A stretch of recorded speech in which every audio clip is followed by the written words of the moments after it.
सुप्रभात बच्चों।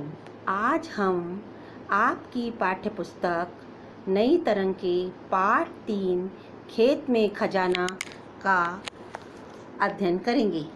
बच्चों, इस पाठ में परिश्रम पर बल दिया गया है। मेहनत करने का मूल्य बताया गया है। एक किसान के 3 आलसी पुत्र थे। वे कभी कोई काम नहीं करते थे, पर खर्च करने के लिए हमेशा किसान से पैसे मांगते रहते थे। किसान बूढ़ा हो चला था।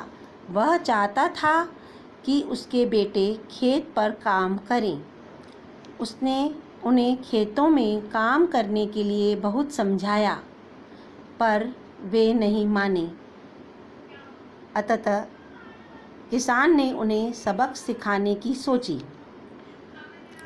बच्चों, किसान के कितने पुत्र थे? 3। तीनों क्या थे? आलसी थे, सुस्त, बिल्कुल कुछ काम नहीं करना, सिर्फ खाते और पड़े रहना है। लेकिन खर्च की ज़रूरत पड़ती थी जब उन्हें पैसों की, तो किसान से मांगते रहते थे। किसान बहुत बूढ़ा हो गया था और वो चाहता था कि उसके बेटे भी काम करें, पर वो नहीं मानते थे। उन्हें बहुत समझाया कि बेटा काम करो, खेतों में पैसा आएगा, लेकिन उसके बेटे उसकी कोई बात नहीं मानते थे। किसान ने उन्हें क्या किया? सबक सिखाने का सोचा।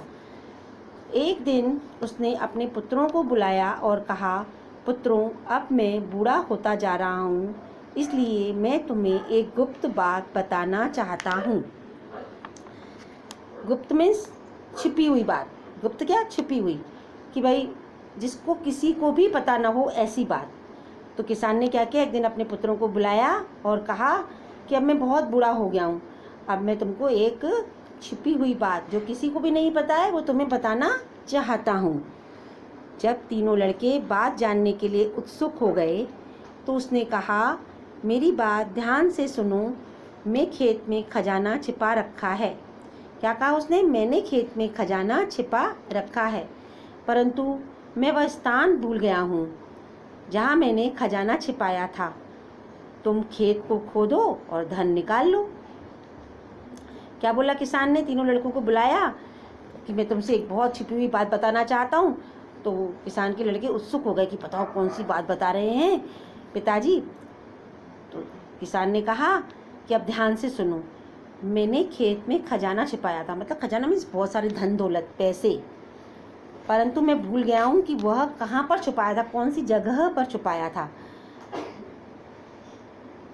तुम खेतों को खोद लो और खजाना निकाल लो।